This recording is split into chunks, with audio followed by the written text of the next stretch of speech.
नमस्कार. मराठी अमृतधारामध्ये आपले स्वागत आहे.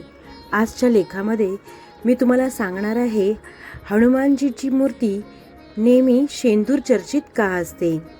खरं तर शेंदूर हा विवाहित स्त्रिया आपल्या भांगात भरतात, पण काही देवतांच्या मूर्तींनाही शेंदूर लावूनच सजवलं जातं.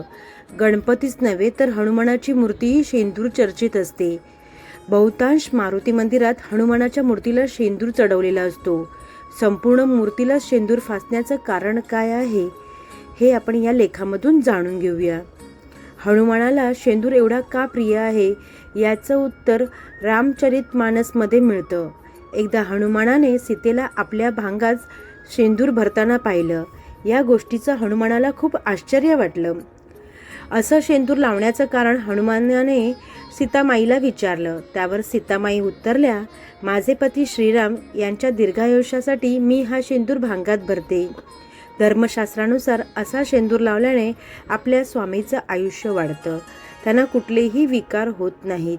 सीतेचे हे उत्तर ऐकून हनुमंताने विचार केला की जर चिमूटभर शेंदुराने प्रभू श्रीरामांचं आयुष्य वाढणार असेल तर मग मी संबंध शरीरावर शेंदूर फासला तर प्रभू रामचंद्र अमर होतील.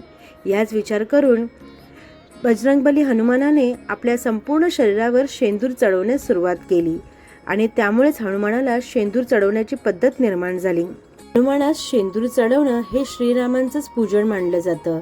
त्यामुळे असा शेंदूर चढवण्याने हनुमान प्रसन्न होऊन आपल्या मार्गातील अडथळे दूर करतात. माहिती आवडली असेल तर व्हिडिओला लाईक करा, शेअर करा आणि आमच्या चॅनलला सबस्क्राईब करा. मराठी अमृतधारा.